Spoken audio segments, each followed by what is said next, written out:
তো ডক্টর ইউনূস কিন্তু ওদেরকে বলছে যে তোমরা তোমাদের ভিসা অফিস ওখান থেকে সরে আনো, আমাদের এখানে আনো অথবা অন্য কোনো দেশে আনো, কারণ আমাদের জন্য যাওয়া আসার সমস্যা হচ্ছে, আমাদের স্টুডেন্টদের কষ্ট হচ্ছে।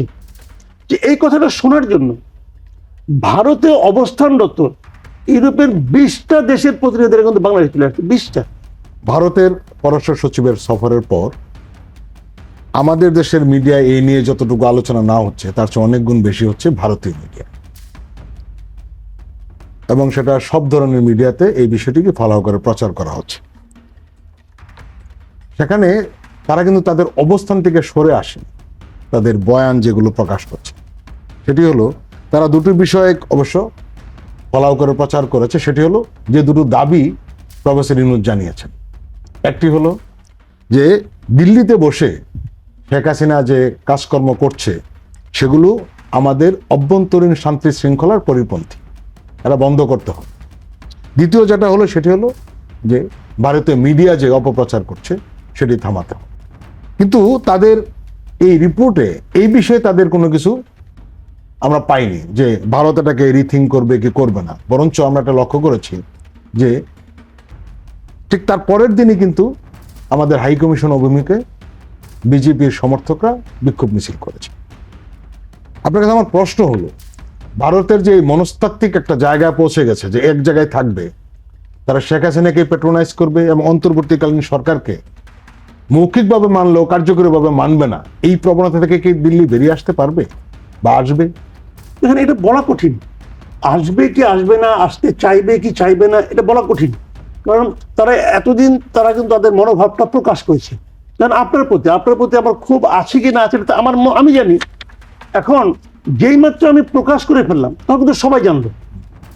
এখন সবাই যখন জেনে গেল তখন কিন্তু আমাকে আবার ব্যাক করতে হলে একটু ইনে বেনে নানা রকম একটা অজুহাত ক্রিয়েট করে ব্যাক করতে হয়।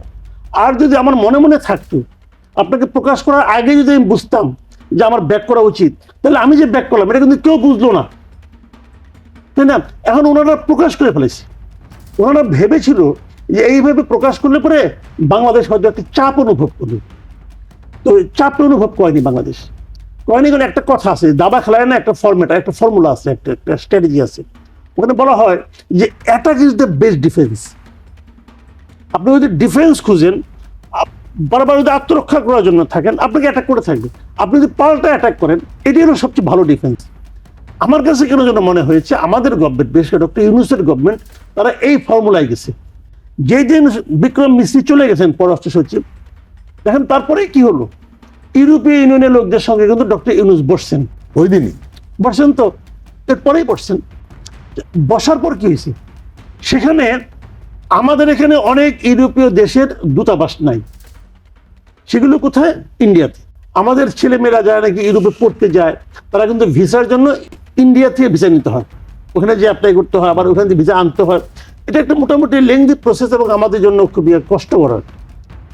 তো ডক্টর ইউনূস কিন্তু ওদেরকে বলছে যে তোমরা তোমাদের ভিসা অফিস ওখান থেকে সরে আনো, আমাদের এখানে আনো অথবা অন্য কোনো দেশে আনো, কারণ আমাদের জন্য যাওয়া আসার সমস্যা হচ্ছে, আমাদের স্টুডেন্টদের কষ্ট হচ্ছে। যে এই কথাটা শোনার জন্য ভারতে অবস্থানরত ইউরোপের 20টা দেশের প্রতিনিধিরা কিন্তু বাংলাদেশে চলে আসছে। 20টা। বাংলাদেশের ইতিহাসে কখনো এরকম হয় নাই। আগে মাসুদ ভাই আপনি নিশ্চয়ই জানেন যে আগে কি ছিল। আগে এখান থেকে পররাষ্ট্র সচিব অথবা পররাষ্ট্র মন্ত্রী গিয়ে ওদেরকে ব্রিফিং করে আসতো। এখন এবার ঘটেছে উল্টো। ওরা কিন্তু এখানে এসে ইউনূসের সঙ্গে তারা কথা বলেছে। এই জিনিসটা যদি ধরেন, এখন আমি একটা হাইপোথেটিক্যালি কথা বলি, ডক্টর ইউনূসের এই আহ্বানে কেমন এখন কাজ হবে না? হবে।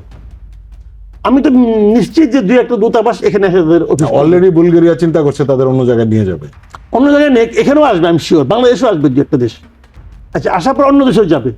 এই যে যাওয়াটা, মানে ওখানে আমার আর যেতে হবে না, এটা কি ভারতের জন্য একটা চপটাঘাত না?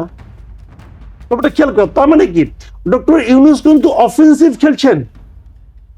তো আমি ভারতের আচরণে, ভারতের মিডিয়াগুলো আমি মানে বিক্রম মিস্ত্রি চলে যাওয়ার পর আমি 2-1টা মিডিয়ার সংবাদ পড়ে মনে হচ্ছে যে মানে ওরা খালি কান্না করতে বাকি রাখছি, যে কেন আমরা ভয় দেখায়, ভয় পায় না কেন?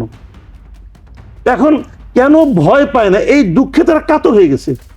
এই কাতরতা একটু সময় লাগবে। চক্ষুলজ্জত একটা আছে যে আমি করলাম, মানলো না, আমি এখন আবার ব্যাক করলাম, এটা তো হয় না। কাজে কয়েকদিন ইনে বিনিয়ে এটা সেটা করে আলটিমেটলি ভাই পথে আসতে হবে। পথে আসতে হবে কেন জানেন? আমি বলি আপনাকে, ওরা তো বড় দেশ, আমরা ওদের ছোট দেশ।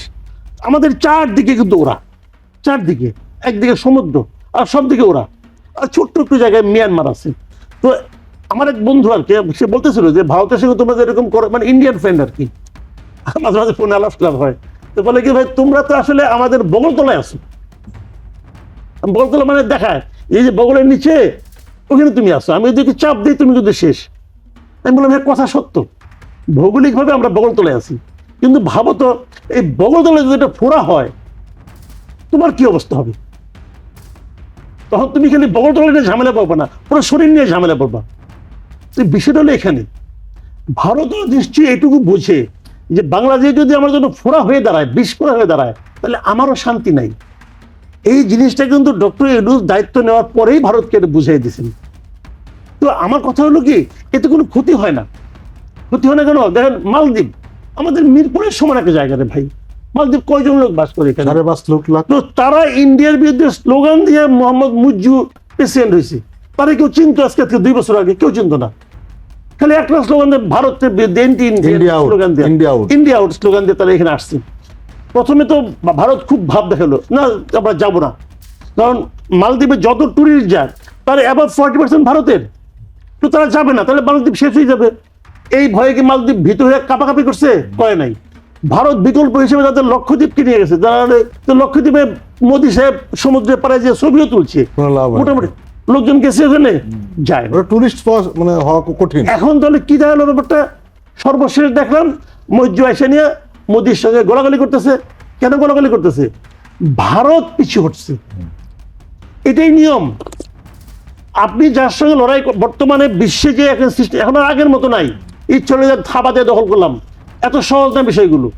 এটা কিন্তু একটা আন্তর্জাতিক রাজনীতির সঙ্গে জড়ায় যায়, যে কারণে মালদ্বীপের মতো রাষ্ট্রের কাছে আপনাকে মাথা নিচু করতে হয়েছে। কেন? যে ওরা মেরুদণ্ড সোজা করে দাঁড়াইছিল। আমাদের সমস্যাটা হলো আমাদের এখানে মেরুদণ্ড সোজা করে থাকার মতো একটা রাষ্ট্রনায়ক দরকার ছিল, সেটা একদিন আমাদের ছিল না। আমাদের এখানে ছিল অনুগত ভৃত্য। এখন অনুগত ভৃত্য চলে যাওয়ার পর ওনাদের একটু মন খারাপ তবে হতে পারে। এই মন খারাপ নিয়ে বেশি আপনি মন খারাপ করেন না। মন খারাপ হয়েছে, একটু চিল্লাচিল্লি করবে, একটু কান্নাকাটি করবে। আলটিমেটলি ভাই আমরা যদি আমাদের মেরুদণ্ড সোজা রাখতে পারি, তাহলে স্বাধীন দেশ হিসেবে তারাও থাকতে পারবে, আমরাও থাকতে পারবো। পরস্পরের প্রতি শ্রদ্ধাবোধ থাকা দরকার। আমি কিন্তু বলি না যে ভারতের সঙ্গে আমাদের যুদ্ধ করতে হবে। ভারত ভারতের মতো থাকবে, আমরা ভারতকে অবশ্যই ভালোবাসবো, বিনিময়ে তাকেও ভালোবাসতে হবে। আমরা তার সঙ্গে বাণিজ্য করবো, বিনিময়ে তাকেও বাণিজ্য করতে হবে। এই বাণিজ্যের মাঝখানে গ্যাপটা ওই $10 বিলিয়ন হবে না, যে তারা খালি আমাদের কাছে বেচবে, আমরা খালি কিনবো, একতরফা বাণিজ্য চলবে না। এইটা যদি আমাদের সরকার নিশ্চিত করতে পারে, আমাদের সরকার যদি বেহায়ার মতো না বলে যে আমাদের সঙ্গে স্বামী স্ত্রীর সম্পর্ক, তাহলেই হবে। ওই বেহায়াপনার থেকে আমরা রক্ষা পাইছি, আমরা ওই বেহায়াপনার মধ্যে আর দ্বিতীয়বার ঢুকতে চাই না, ওই অশ্লীলতার মধ্যে আমরা দ্বিতীয়বার ঢুকতে চাই না। এবং এটা যদি আমাদের দেশের সরকার যিনি থাকুন না কোনো, তারা যদি এটা নিশ্চিত করতে পারেন, আমি নিশ্চিত ভারত আমাদের সঙ্গে সম্পর্ক ভালো করবে। নাহলে ভারত যাবে এটা করে ভাই? ভারতের কোনো একটা প্রতিবেশীর সঙ্গে তার সম্পর্ক ভালো না, কারোর সঙ্গেই না। তো যাবে কোথায়? তাদের আমাদের কাছে আসতে হবে।